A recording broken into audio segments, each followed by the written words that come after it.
दर्शकों, स्वागत है आपका विदिशा हलचल न्यूज में। मैं हूं कृष्णकांत सिंह। अब देखते दिन भर की खास खबर। शमशाबाद विधानसभा क्षेत्र में बेटी की मौत के बाद पिता द्वारा की गई आत्महत्या के दोषियों पर कड़ी कार्यवाही की मांग को लेकर कांग्रेस पार्टी द्वारा माधवगंज पर किया गया विरोध प्रदर्शन।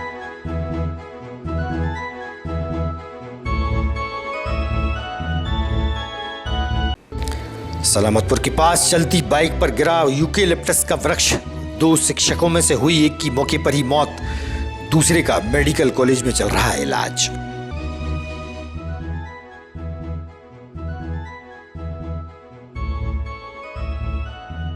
और रविंद्रनाथ टैगोर भवन में आनंद जादूगर द्वारा दिखाए जाएंगे 7 दिवसीय जादूगरी के करतब। कलेक्टर व एसपी ने दिखाई हरी झंडी।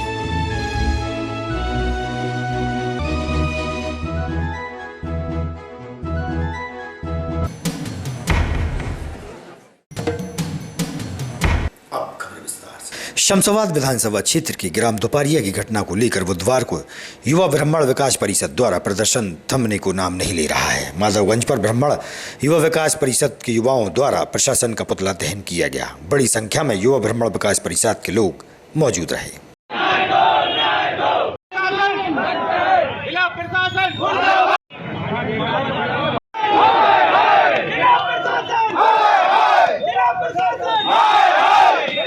आदरणीय, हमने पिछले दिन ज्ञापन जो दिया था उसी के अंतर्गत 48 घंटे का अल्टीमेटम हमने शासन प्रशासन को दिया था और उसमें ये साफ साफ कहा गया था कि 48 घंटे के अंदर हमारी सभी मांगे नहीं मांगी गई तो हम क्रमबद्ध आंदोलन करेंगे। मांगे किसके लिए मांगी गई थी? ये गोस्वामी परिवार है दोपारिया ग्राम में, उनके साथ जो अन्याय हुआ है, 2 आत्महत्याएं उनके घर में हुई हैं और वो हमारी तरफ से तो हत्या ही है, आत्महत्या कहना उन्हें अनुचित होगा।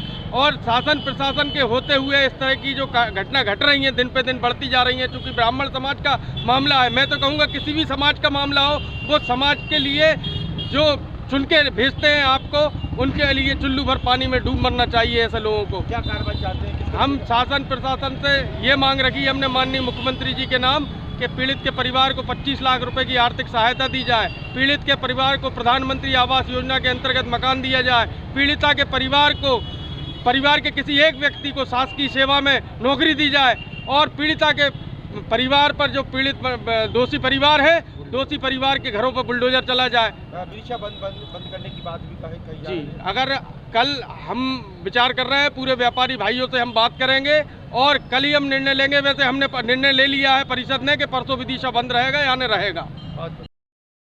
ग्राम दोपारिया में छेड़खानी से त्रस्त होकर पहले बेटी ने आत्महत्या की थी, बाद में पिता द्वारा आत्महत्या कर ली गई। गोस्वामी परिवार में मौतों के चलते दुखद घटना की न्याय की मांग को लेकर सामाजिक संगठन न्याय के लिए आंदोलनरत हैं। वहीं कांग्रेस पार्टी द्वारा माधवगंज पर कांग्रेस की प्रदेश महामंत्री आशा सिंह राजपूत के नेतृत्व में विशाल आंदोलन किया गया। विरोध प्रदर्शन के दौरान भोपाल की पूर्व महापौर विभा पटेल, कांग्रेस जिलाध्यक्ष राकेश कटारे सहित बड़ी संख्या में पार्टीजन उपस्थित रहे और पीड़ित परिवार की आर्थिक सहायता हेतु 25 लाख की मांग सरकार से की गई। बड़ी संख्या में कांग्रेसियों ने प्रदर्शन किया।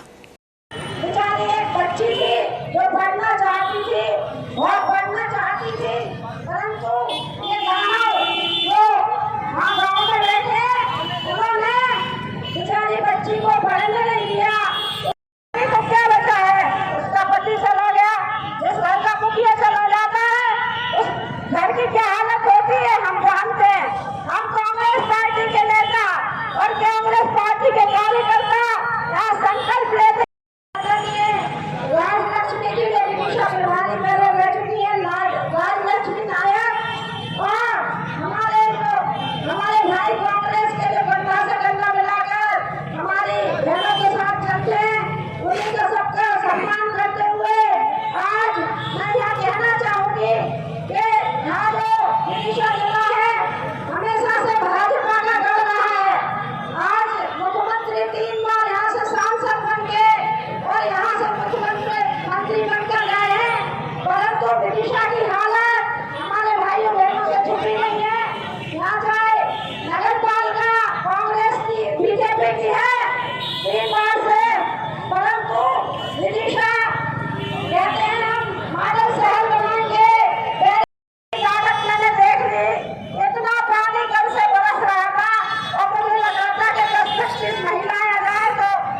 बड़ी बात है, क्योंकि महिलाओं को घर परिवार भी चलाना है, बच्चे भी स्कूल जाते हैं।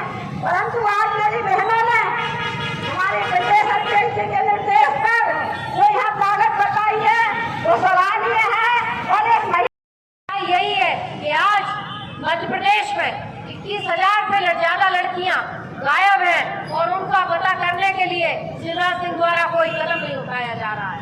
और यहाँ विदिशा के क्षेत्र ही नहीं बल्कि बुधनी क्षेत्र में 8 साल की नाबालिग बच्ची के साथ बलात्कार होता है और उसके जो अपराधी होते हैं उनके खिलाफ कार्रवाई नहीं होती।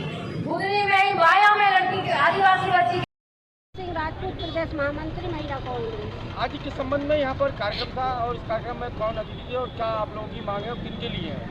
दोपहरिया की घटना को लेकर एक युवती जो रक्षा गोस्वामी और उनके पिता धीरेन्द्र गोस्वामी जी की जो आत्महत्या की है उसके विरोध में हमने कार्यक्रम रखा था। क्या चाहते हैं, क्या मांग है आप लोगों? हमने मांग की है कि 25 लाख रुपए उनको मुआवजा मिले, एक परिवार को एक सरकारी नौकरी मिलना चाहिए, कुटी मिलना चाहिए और दोषियों के खिलाफ कड़ी कार्रवाई होना चाहिए, फांसी की सजा होना चाहिए।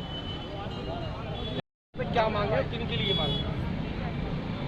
ये पूर्व से विदित है कि ग्राम दोपहरिया में गोस्वामी परिवार जो है बहुत पीड़ित परिवार है। बड़ी दुखद घटना उनके साथ घटी है कि लगातार 4 वारदातें उनके साथ घटित हुई हैं। पहली जब लड़की के साथ बिटिया के साथ छेड़खानी हुई तो उन्होंने रिपोर्ट की तो 354 का केस रजिस्टर्ड हुआ। उसके बाद 354 के बाद जमानत के बाद लड़के ने फिर झगड़ा किया उसी परिवार द्वारा, गोस्वामी परिवार से, तो क्रॉस केस रजिस्टर्ड हुआ। उसके पश्चात वो बहुत दुखित थी बिटिया और वो थाने बार बार जा रही थी पूछने के क्या कार्रवाई हुई है।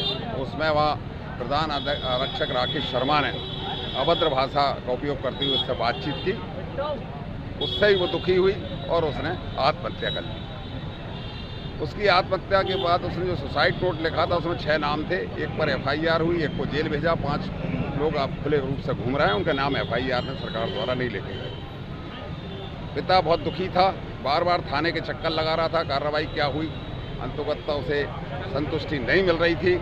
परेशान हैरान होने के बाद और लगातार मुलजम पक्ष द्वारा उसके खिलाफ दबाव बनाने के कारण उसने भी अपनी जीवन लीला समाप्त कर ली और उसने भी सुसाइड नोट लिखा। आप किस तरह की कार्रवाई चाहते हैं, क्या चाहते हैं परिवार के लिए? हम चाहते हैं कि जो शेष 3 लोग सुसाइड नोट में हैं, जो भारतीय जनता पार्टी के बड़े नेता हैं, जिनको भारतीय जनता पार्टी के शीर्ष नेतृत्व का संरक्षण प्राप्त है, उनको उस केस में सुसाइड नोट के आधार पर मुलजिम बनाया जाए, उनको जेल भेजा जाए और दुखी परिवार जो है उसे 25 लाख रुपए की आर्थिक सहायता दी जाए और उसके 2 बेटे हैं, उनमें से एक बेटे को शासकीय नौकरी दी जाए, उसको आवास हेतु आवास कुटीर दी जाए। ये हमारी मांगे हैं और दोषियों के खिलाफ सख्त कार्रवाई। ग्वालियर के NRI कॉलेज में पटवारी परीक्षा में हुई गड़बड़ियों को लेकर पटवारी प्रतियोगिता में शामिल हुए अभ्यर्थियों द्वारा विरोध प्रदर्शन किया गया। वहीं कलेक्टर को ज्ञापन सौंपते हुए बताया गया कि NRI कॉलेज भाजपा विधायक का है। विभिन्न तरह के आरोप उन्होंने लगाए हैं। दोषियों पर कार्रवाई की मांग अभ्यर्थियों द्वारा की गई। गली में शोर है, गली गली में शोर है, गली गली में शोर है, गली गली में शोर है, युवा क्रांति। मैं विदिशा का युवा हूँ। आज हम यहाँ इकट्ठे हुए हैं, इनमें से अधिकतर वही लोग हैं जो पटवारी भर्ती परीक्षा के अभ्यर्थी हैं। इन लोगों ने भी एग्ज़ाम दिए, इनके भी काफ़ी अच्छे मार्क्स आए हैं। मेरे साथ जो लोग आए हैं 145 से 150 तक उनके मार्क्स हैं और वो आज भी व्यापम के कारण पटवारी भर्ती परीक्षा में सेलेक्ट नहीं हुए हैं। कारण है इसमें हुआ घोटाला। ग्वालियर में NRI कॉलेज है जो एक भाजपा विधायक का है, उसमें 7 टॉपर एक ही कॉलेज से निकल के आते हैं। भाजपा विधायक के नाम बता जी, भाजपा विधायक का नाम बता।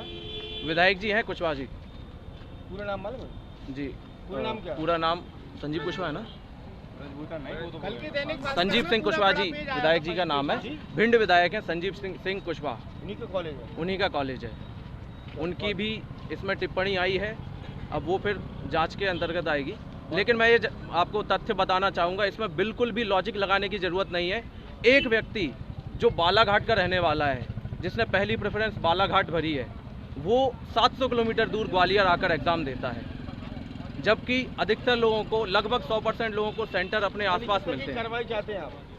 कार्रवाई निश्चित तौर पर ये हर बार यही होता है। इसके पहले व्यापम द्वारा जब कृषि विस्तार अधिकारी की परीक्षा कराई गई थी, उसमें भी घोटाला हुआ था, उसमें भी बहुत बड़े भाजपा नेता का नाम आया था, लेकिन जांच कर खानापूर्ति कर दी गई, उसमें भी कोई कार्रवाई नहीं हुई।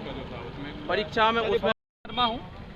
मध्य प्रदेश ग्रुप 2 और सब ग्रुप 4 की जो एग्ज़ाम हुई थी, भर्ती हुई थी, उसमें बड़ा घोटाला सामने आ रहा है, नज़र आ रहा है। क्योंकि एक ग्वालियर का एक कॉलेज है, NRI कॉलेज, उसमें जब टॉप 10 बच्चों की लिस्ट आई, उसमें 7 विद्यार्थी ऐसे हैं, वो वहीं के टॉपर हैं। और ऐसे विद्यार्थी हैं जिनको इंग्लिश में, अंग्रेजी में 25 में से 25 आए, फिर भी उन्होंने साइन हिंदी में करें। और फॉर्म भरते समय हर एक विद्यार्थी को होता अपने हिसाब से बड़ी पोस्ट को पहले प्रेफरेंस देता, पर उन सब लोगों ने पटवारी को चूज़ करा। तो इससे समझने आ रहा है कि बड़े लेवल पे घोटाला हुआ है। व्यापम अभी भी चोर है, बस नाम बदला गया है, पर वो काम छोड़ नहीं रहा है। ये जो कॉलेज से बात हुई है पटवारी, ये किनका कॉलेज है, किस संस्था का या किस व्यक्ति का है, कुछ कॉलेज मालूम है? व्यक्ति का पता चला है कि किसी नेता का ही है, पर वो ज़्यादा जानकारी नहीं है उसके बारे में। कौन सी पार्टी को बिलोंग करते हैं? वो उसके बारे में जानकारी नहीं है, पर वो बड़े लेवल के नेता है, उन्हीं का कॉलेज बताया जा रहा है वो।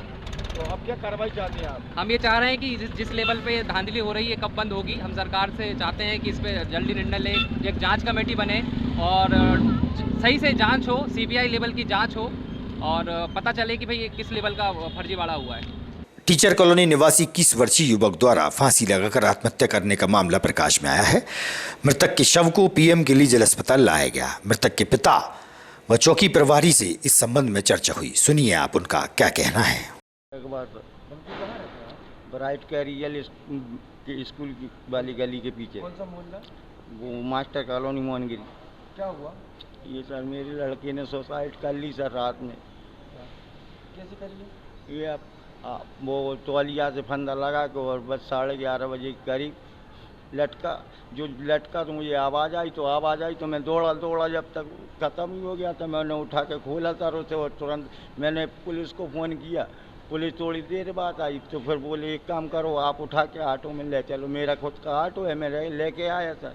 तो रात में यहाँ क्या नाम था भैया का? लक्की रेकबार। क्या काम करोगे?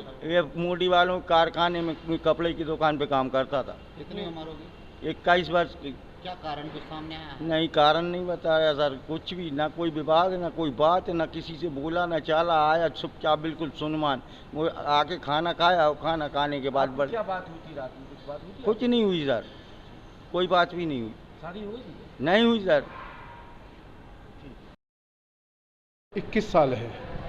उसने कैसे फांसी लगाई है और उसका कारण तो जांच में ही आएगा। अभी मैं यहाँ पे इसका पोस्टमार्टम करने के लिए आया हूँ। क्या नाम बताया आपने? लक्की सिंह रेकवार, निवासी है, शिक्षक कॉलोनी मोहनगिरी का रहने वाला है जी। ये रात की घटना है। रात को 1:30 बजे सूचना आई थी थाने में, 1:30 बजे मर्ग कायम हुआ। तो मैं सुबह जब ड्यूटी में पहुंचा तो जब ये मर्ग मेरे को मिला तो मैं इसकी पंचनामा कार्रवाई के लिए आया हूं, क्योंकि रात में पंचनामा कार्रवाई नहीं होती है। किस तरीके से फांसी लगाई जाएगी? अब कोई जानकारी नहीं है इसकी। सिविल लाइन रोड स्थित ऑडिटोरियम में आनंद जादूगर द्वारा 7 दिवसीय मनोरंजन किया जाएगा, जिसका शुल्क भी होगा। आंखों पर पट्टी बांधकर आनंद जादूगर द्वारा वाहन भी चलाया गया।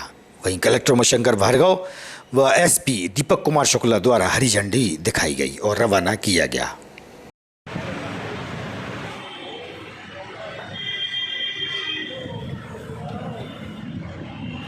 सर आप भी जाए ना सर।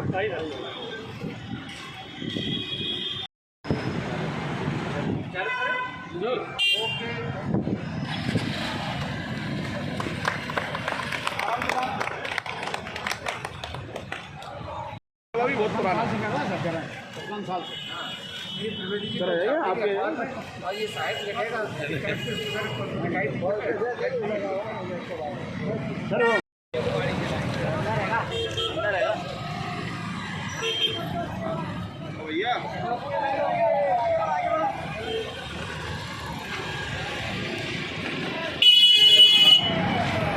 ऐसे में ये लाइव शो देखने को मिलेगा, लोगों को मनोरंजन भी होगा, कुछ ना कुछ सीखने मिलेगा। इस दिशा में है, क्या कहेंगे? नहीं, निश्चित रूप से देखिए बिल्कुल ये होगा और इससे थोड़ा सा लोगों को एंटरटेनमेंट का वो भी मिलेगा।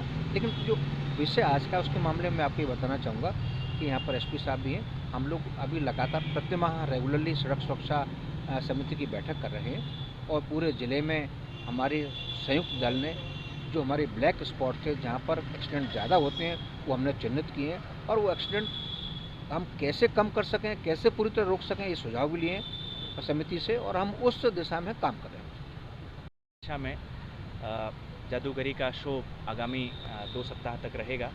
इसकी शुरुआत आज हमने एक यातायात जागरूकता रैली से की है, जिसमें हमारी पूरी पुलिस विभाग की टीम, यातायात की टीम, इसके अलावा आपका पूरा स्टाफ एक संदेश देने का प्रयास है कि जब एक आंखों पे पट्टी बांध के व्यक्ति इतनी सावधानी से और सुरक्षित होकर यातायात नियमों का पालन करते हुए अगर सड़क पे वाहन चला सकता है, तो जो अन्य लोग हैं वो क्यों नहीं कर सकते और वो क्यों जागरूक नहीं हो सकते। तो एक जागरूकता का संदेश है।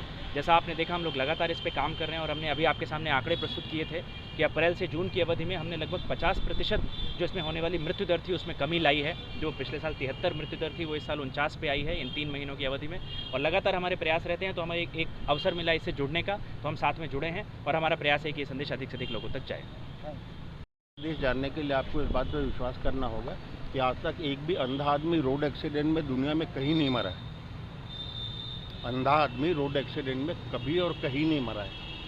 और जितने लोगों की हर साल मौत होती है रोड एक्सीडेंट में, बड़े बड़े जो वॉर होते हैं, फर्स्ट वर्ल्ड वॉर हुआ, सेकेंड वर्ल्ड वॉर हुआ, चाइना वॉर हुआ, वियतनाम अभी चलने चल रहा है, उतने लोगों की मौत नहीं होती है जितने हर साल रोड एक्सीडेंट में लोगों की मौत हो जाती है। तो पट्टी बांध के मोटरसाइकिल चलाने का उद्देश्य है कि एक अंधा आदमी यदि इतना सेफली ड्राइव कर सकता है, तो आपको ईश्वर ने सुंदर आंखें दी हुई हैं, आप अपनी जान क्यों खतरे में डालते हैं। बस ये हमारा मैसेज है। रायसेन जिले के अंतर्गत सांची के नज़दीक ग्राम ढकना चपना शासकीय स्कूल में विदिशा के मुखर्जी नगर निवासी मनोज श्रीवास्तव और दुर्गानगर निवासी राजेंद्र रघुवंशी शिक्षक के रूप में पदस्थ हैं। दोपहर बुधवार की 4 बजे के लगभग बाइक पर सवार होकर संकुल केंद्र सलामतपुर की ओर जा रहे थे। सलामतपुर के पहले अचानक उनकी बाइक पर सड़क किनारे लगा यूकेलिप्टस का पेड़ आकर गिरा। दोनों के सिर पर पेड़ गिरने से वह नीचे आ गिरे। इस घटना में मनोज श्रीवास्तव की मौके पर ही मौत हो गई, जबकि राजेंद्र रघुवंशी गंभीर रूप से घायल हो गए, जिनका इलाज जिला अस्पताल विदिशा में चल रहा है। जी, क्या नाम है आपका? केशव रघुवंशी। ये जो अभी सलामतपुर में एक्सीडेंट हुआ, विदिशा के दोनों शिक्षक हैं जो वहाँ पदस्थ थे, क्या घटनाक्रम हुआ, कौन है वो? मौका वारदात तो मैं नहीं था, लेकिन ये घटनाओं से ऐसा मालूम पड़ा कि यूकेलिप्टस का पेड़ जो है ना, इन दोनों के ऊपर गिरा है। कैसे गिरा ये नहीं पता, और जिनमें से एक शिक्षक दोनों के सिरों में लग गया है। एक शिक्षक साथी की शायद मौत हो गई है और एक शिक्षक साथी अभी बेड रेस्ट पर है और उनकी मतलब अभी सीरियस है। क्या नाम है? नाम बता। एक मनोज श्रीवास्तव है जो एक्सपायर हुए और दूसरे राजेंद्र सिंह रघुवंशी हैं। दोनों विदिशा के रहने वाले थे? हाँ, दोनों विदिशा से। श्री राम हॉस्पिटल विदिशा द्वारा ग्राम हासुआ में मुफ्त स्वास्थ्य शिविर का आयोजन किया गया, जिसका शुभारंभ अस्पताल के संचालक मनोज कटारे, भारतीय जनता पार्टी के वरिष्ठ नेता द्वारा किया गया। इस मौके पर भगवान सिंह नरवरिया, रघुवीर सिंह दांगी, रमेश शर्मा द्वारा किया गया। इस मौके पर ग्रामीण जन भी उपस्थित रहे और लगभग 200 मरीजों का मुफ्त इलाज किया गया और दवाओं का वितरण भी हुआ।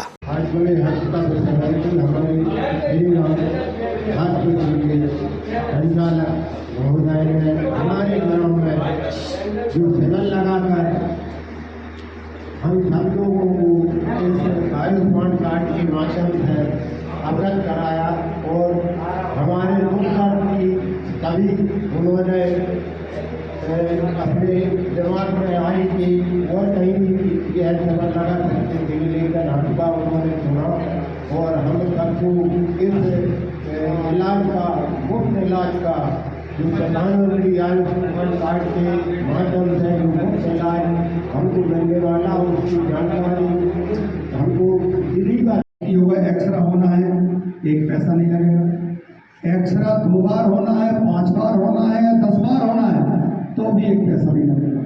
खून की जांच होना है, खून की जांच 10 तरह की होती है, मलेरिया की, डेंगू की, कफ की जांच होना है, पेशाब की जांच होना है। किसी भी तरह की जांच कितनी भी बार होगी, एक भी पैसा आपको नहीं देना।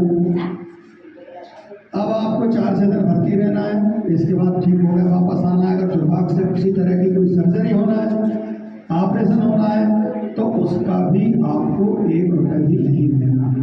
और ये जो लोग खड़े हैं वरिष्ठ आपके क्षेत्र में, तो ये जो वरिष्ठ लोग खड़े हैं आपके क्षेत्र में, आप सब इनसे परिचित है, 10 साल से, 15 साल से, 20 साल से, 25 साल से, 40 साल से। तो किसी को भी कोई तकलीफ हो, आप इनमें से किसी को भी फोन लगाइए। वैसे हमने कार्ड दिया है आपको, आप उस पर फोन लगाइए। इनमें से किसी को फोन लगाइए, ये हमें फोन लगाएंगे। जब आप हमारे अस्पताल आएंगे तो हमारे पास अगर फोन आ गया तो गेट पर हमारा स्टाफ आपको खड़ा करेगा। आपको किसी तरह के डरने की, झेलने की आवश्यकता नहीं है, क्योंकि मैंने फिर बोल रहा हूँ, पहले भी बोला कि अस्पताल जो बड़ी होती वह जाते हैं तो लोग बहुत डरते हैं, झेलते हैं, किससे बात करें, क्या करें।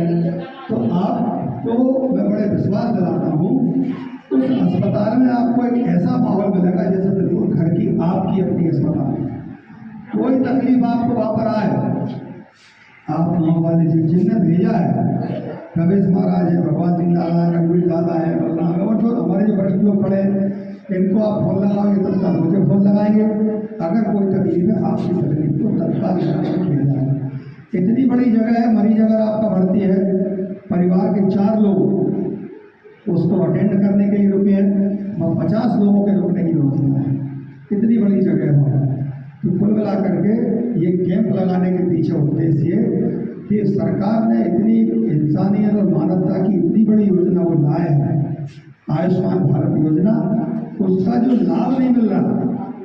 और कई बार क्या होता है कि दूसरे अस्पतालों में भी आयुष्मान की सुविधा है, कई जगह बिचौलिए और दलाल सक्रिय है। आप जाओगे, वो आपसे कहेंगे कि आपके इलाज में 1 लाख का खर्चा है, आप 10,000 रुपये दे दो चुपचाप, हम पूरा इलाज करवाएंगे। ये इस तरह से दलाली का भी 1 रुपये भी आपको नहीं देना। किसी भी तरह की टोटल बीमारी, ऑपरेशन, जांचें, सारा इलाज आपका फ्री होगा। ये आपका विश्वास जगाने के लिए हम लोग आए हैं कि आपका विश्वास बढ़े कि हाँ, घर में आप बीमार मत पड़े रहो। पहले तकलीफ हो जाती थी तो लोग झूठ बोलते थे मुझसे ही, क्यों दादा, कि अरे मियादी बुखार है, वो 4 दिन में ठीक हो जाएगा। अब पता पड़ा कि तकलीफ है, बुखार ऐसे ठीक नहीं होगा, बिगड़ जाएगी तबीयत। लेकिन चूंकि दुर्भाग्य से गरीब आदमी के पास पैसा नहीं होता था, वो जाता नहीं था, इंतजार करता था। कई बार ऐसी घटना हो जाती थी कि आदमी भगवान को प्यारा हो जाता था। मेरा आपसे निवेदन है, आप इस अस्पताल को अपने घर के अस्पताल समझें। जितने लोग यहाँ खड़े हैं, इन सबकी अस्पताल समझें, और किसी भी तरह की तकलीफ हो, आज यहाँ इलाज फ्री करके जाएंगे, सबको कार्ड लेके जाएंगे। पूरे हासुआ और आसपास के जितने गांव हैं, एक भी व्यक्ति, और ये हमारे अनिकेत जैसे नौजवान खड़े जागरूक, अनिकेत तुम्हारे जैसे लोगों की जिम्मेदारी पर, इसका नाम भूल जाए, अंकित, ये लोग, इनके मन में बड़ी सेवा करने का जुनून है। ये गांव के लोगों की सेवा करना चाहते हैं, और मुझे कहते हुए कोई शक नहीं कि राजनीति करना चाहते हैं। अगर राजनीति सेवा करके करना चाहते तो इससे बड़ा क्या पुण्य का काम हो। राजनीति तो लोग भ्रष्टाचार करने के लिए करते हैं। वैसे अगर ये सेवा करने के लिए कर रहा है, मैं भी बड़े डंके की चोट पर कहता हूँ, मैं राजनीति कर रहा हूँ तो सेवा करने के लिए कर रहा हूँ। तो ये शिविर भी उसी का हिस्सा है, ये शिविर उसी का हिस्सा है। उसके पहले भी मैं 15-20 साल से लोगों की सेवा कर रहा हूँ। जो लोग यहाँ पर खड़े हैं वो सब जानते हैं, तो इसलिए दादा सेवा कर रहे हैं, ये लोग सब सेवा कर रहे हैं। और हमें काम बताते हैं, भैया ये काम है कराओ, गरीब आदमी है कराओ, हमें कराना पड़ता है। तो इसी का एक हिस्सा ये है। और गरीब आदमी को उसका इलाज फ्री कराना, इससे बड़ी पीड़ित मानवता की कोई सेवा नहीं है, जिसकी सुविधा सरकार ने दी अस्पतालों को। लेकिन बहुत सारे अस्पताल वाले जो गड़बड़ कर रहे हैं, उस गड़बड़ को खत्म करने के लिए हम ये शिविर यहाँ पर करना चाहता हूँ कि किसी को खांसी भी आए, एक छींक अगर जाए, तो आप श्री राम अस्पताल चले आइए। एक दिन भर्ती रहो, 2 दिन रहो, 15 दिन रहो। मैं कहता हूँ कि कोई अगर लगता है किसी को, जैसे मान लो भैया खड़े, किसी को लगता है कोई बीमारी नहीं है, लेकिन कमजोरी तो बहुत है, कमजोरी है, इसका मतलब कोई ना कोई तकलीफ है, आप आइए, आयुष्मान कार्ड लाइए, 8 दिन भर्ती रहो, वहाँ तक बढ़िया लाल हो गए लौटो, बढ़िया चकाचक दौड़ लगाते हुए।